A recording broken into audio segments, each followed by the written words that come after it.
प्रिय विद्यार्थियों, मैं अजीत कुमार सिंह सीबीएस क्लासेस से आज आप लोगों को कक्षा 11 हिंदी की व्याख्या के लिए उपस्थित हूँ। आज हम तुलसीदास जी द्वारा रचित गीतावली का अध्ययन करेंगे, जो कि ब्रज भाषा में लिखा गया गोस्वामी जी का एक उत्कृष्ट काव्य ग्रंथ है। अब हम व्याख्या प्रारंभ करते हैं।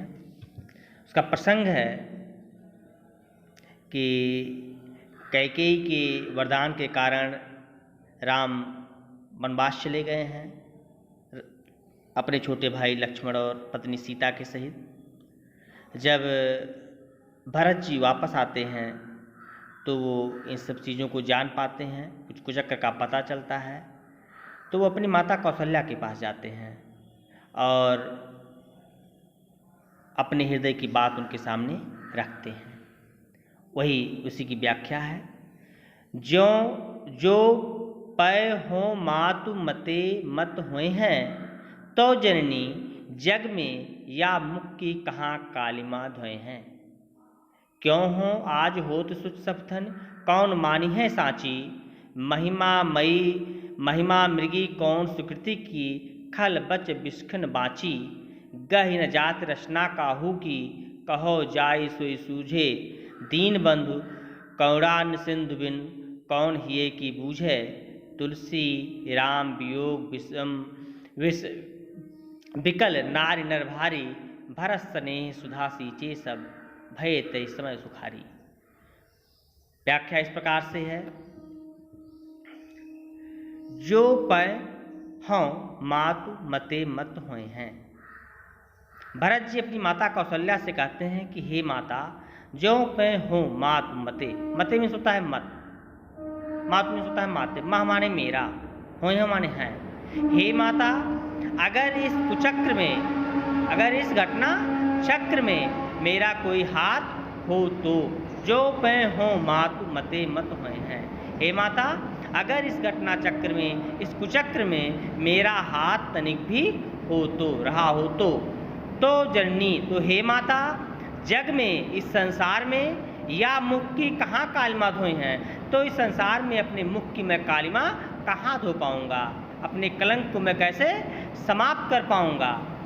भरत जी माता कौशल्या से कहते हैं कि हे माता, अगर इस कुचक्र में, इस घटना चक्र में मेरा तनिक भी हाथ हो तो मैं अपने मुख की कालिमा को कहाँ धो पाऊंगा, मैं अपने को कैसे मुक्त कर पाऊंगा। क्यों हो आज होत सुख सप्तन, कौन मानी है साची। क्यों हो आज होत सुच सप्तन, सप्तन में कसम, साची माने सच्चा। कहते हैं कि क्यों हो आज मैं चाहे जो भी शपथ खाऊं, चाहे जो भी सौगंध खाऊं, कौन मानी है साची, लेकिन इससे कोई सच्चा नहीं मानेगा, कोई मुझे दोष मुक्त नहीं मानेगा। आज मैं चाहे जैसी कसम खाऊं, लेकिन मुझे कोई सच्चा नहीं मानेगा।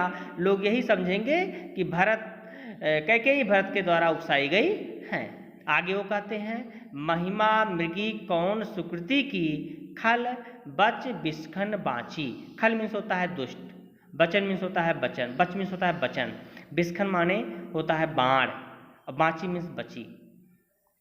तो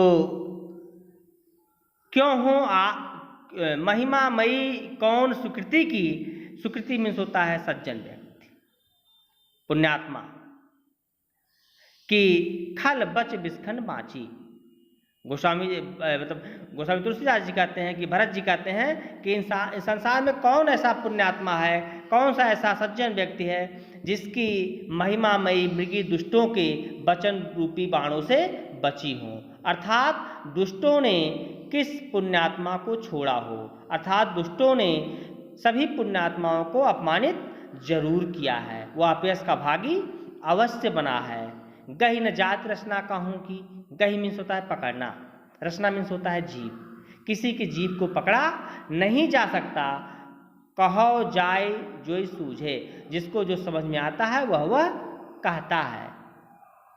दीन बंधु करुणायन सिंधु बिन, कौन हिये की बूझे। कहते हैं कि दीन बंधु, दीनों के बंधु, मर्यादा पुरुषोत्तम श्री राम के बिना मेरे हृदय की बात को कौन समझ पाएगा। दीन बंधु करुणा सिंधु बिन कौन हिये की सूझे, मेरे हृदय की बात को कौन समझेगा। दीन बंधु राम के अतिरिक्त, तुलसी राम वियोग विषम विष विकल नारी नर भारी। तुलसीदास जी कहते हैं कि राम के वियोग रूपी कठिन विष से अयोध्या के जो नर नारी थे वो अत्यंत व्याकुल थे। उस समय भरत सने सुधा सोचे सब भय ते समय सिखारे। उस समय भरत जी के द्वारा जो प्रेम रूपी अमृत की जो वर्षा की गई उससे उन सब लोगों को बड़ी शांति हुई। भरत स्नेह सुधा सींचे, भरत जी ने स्नेह रूपी अमृत से सबको सिंचित कर दिया और वो बहुत ही आनंदित हो गए। उनके हृदय उनका हृदय शांत हो गया। उनको ये महसूस, अयोध्या के वासियों को यह महसूस हुआ कि द्रौपदी के इस कृत्य में भरत का कोई हाथ नहीं है, भरत निर्दोष है। अगला है मेरो सब पुरुषार्थ ठाकुर। जब लंका का युद्ध होता है तो लक्ष्मण जी को मूर्छा आ जाती है, मेघनाथ शक्तिबाण का प्रयोग करते हैं, मूर्छित हो जाते हैं और उसी के बाद का चित्रण है। मेरो सब पुरुषार्थ ठाकुर। मर्यादा पुरुषोत्तम श्री राम एक सामान्य व्यक्ति की तरह विलाप करते हुए कहते हैं कि मेरे सारे पुरुषार्थ थक गए हैं, समाप्त हो गए हैं। विपत्ति बटावन बंधु बाहु बिनु करो भरोसो काको। विपत्ति को बांटने वाली जो भाई रूपी भुजा थी, भाई रूपी जो भुजा थी, उसके बिना मैं किस पे भरोसा करूं। विपत्ति के समय हमारा साथ देने वाली जो भाई रूपी जो भुजा थी, बिनु करो भरोसो को उसके बिना मैं किस पे भरोसा करूं। सुनो सुग्रीव साँचो मुँह पर सच्चे में मुझ पे फेरो बदन विधाता। विधाता ने बहुत बड़ा कष्ट डाल दिया है। हे सुग्रीव सुनो, यह सच है कि विधाता मुझसे नाराज हो गया है और उसने मेरे ऊपर बहुत बड़ा कष्ट डाल दिया है। ऐसे समय समर संकट हो, ऐसे समय जबकि युद्ध का संकट है, हम लोग युद्ध लड़ रहे हैं। तजो लखन सो भ्राता, और हम लोगों ने लखन जैसे भाई को तज दिया है, छोड़ दिया है, खो दिया है, मूर्छित हो गए हैं। ऐसी परिस्थिति में अब क्या होगा। गिर कानन जइहें शाखा मृग। मर्यादा श्री राम कहते हैं शाखा मृग में होता है बंदर, कि जो बंदर है यह वनों में और पर्वतों में चले जाएंगे। गिर माने पर्वत, कान माने वन, पर्वतों।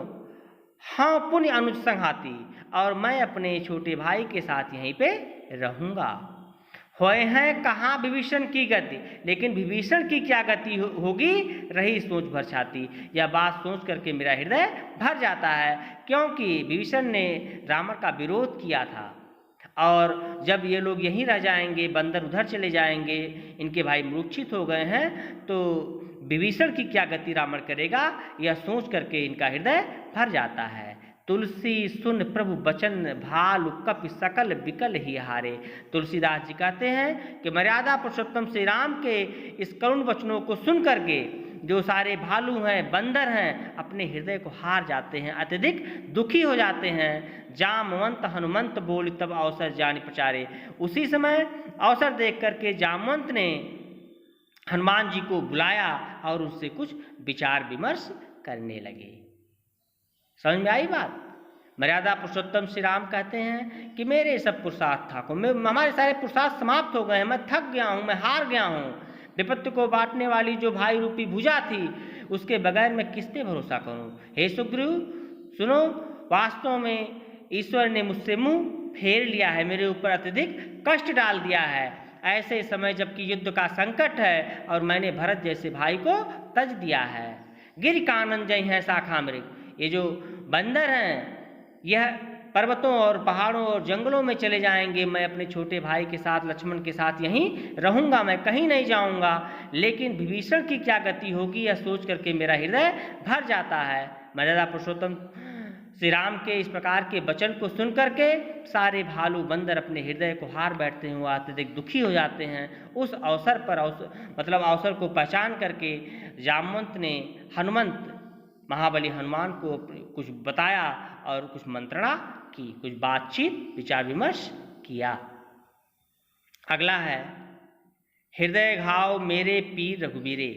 इसका प्रसंग ये है कि जब संजीवनी बूटी आती है और लक्ष्मण को की मूर्छा समाप्त हो जाती है, वह होश में आ जाते हैं, उसी का वर्णन है। हृदय घाव मेरे पीर रघुबीरे। लक्ष्मण जी कहते हैं कि चोट तो मुझे लगी थी, लेकिन पीड़ा इसको रघुवीर की है, रघुवीर को है। आप लोग मुझसे क्यों बार बार पाई सजीवन जागी कहत यों प्रेम पुलक बिसराय सरेरे। पाई सजीवन जाग कहत यों प्रेम पुलक। जब संजीवनी बूटी आती है और लक्ष्मण की मूर्छा दूर हो जाती है तो प्रेम से पुलकित होकर के अपने शरीर की स्मृति को भूल करके लक्ष्मण जी कहते हैं कि आप लोग मुझसे बार बार क्यों पूछते हैं, चोट तो मुझे लगा है लेकिन इसकी पीड़ा जो है वह रघुवीर की है।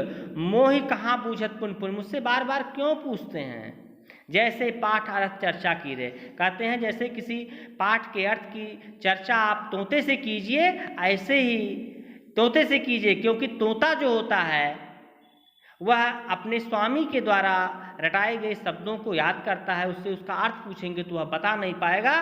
तो आप मुझसे बार बार इन चीज़ों को मत पूछिए, क्योंकि मेरे स्वामी तो श्री राम हैं। ठीक, चोट मुझे लगी है, पीड़ा उनको हुई है, उनसे पूछिए कि कैसे हैं।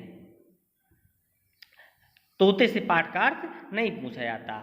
शोभा सुख छत लाभ भूप कर। शोभा सुख छत लाभ भूप का केवल कांति मोल हीरे की। कहते हैं कि हीरे की जो शोभा होती है, जो सुख होता है, जो नुकसान होता है, जो लाभ होता है, वह राजा को मिलता है। केवल क्रांति हीरे की होती है, चमक केवल अपनी हीरे की होती है। उसी प्रकार से केवल शरीर मेरा है, इसकी जो पीड़ा है, इसका जो दर्द है, वह राम के पास, राम इसको जानते हैं। मुझसे आप लोग मेरी पीड़ा के बारे में मत पूछिए। आगे है तुलसी सुन सौमित्र बचन सब धनि न धरत सकल धीरो धीरे। तुलसी सुन, तुलसीदास जी कहते हैं कि सौमित्र वचन, सुमित्रा के पुत्र लक्ष्मण के वचन को सुन करके सब अपने शरीर में क्या कहते हैं, धैर्य नहीं धारण कर पाते, अत्यधिक अधीर हो जाते हैं। तुलसीदास जी कहते हैं कि सुमित्रा के पुत्र लक्ष्मण की इस बात को सुनकर सब धैर्य धारण नहीं कर पा रहे हैं। सब राम और लक्ष्मण के प्रति राम और लक्ष्मण के बीच जो प्रगाढ़ प्रेम है उसको देख रहे हैं। उपमा राम लखन की प्रीत की क्यों दीजिए खीरे नीरे। तुलसीदास जी कहते हैं कि राम और लक्ष्मण के प्रीत की, प्रेम की जो उपमा है वह दूध और पानी से देना उचित नहीं है, क्योंकि दूध में थोड़ा सा खट्टा पदार्थ डाल देते हैं तो वह फट जाता है, और राजहंस जो है वह दूध और पानी को अलग अलग कर देता है। जबकि राम और लक्ष्मण के प्रेम को, इन दोनों भाइयों को कभी अलग नहीं किया जा सकता है। इस नाते जो राम और लक्ष्मण का जो प्रेम है, इसकी तुलना खीर और नीर से नहीं की जा सकती है, उससे भी श्रेष्ठ है।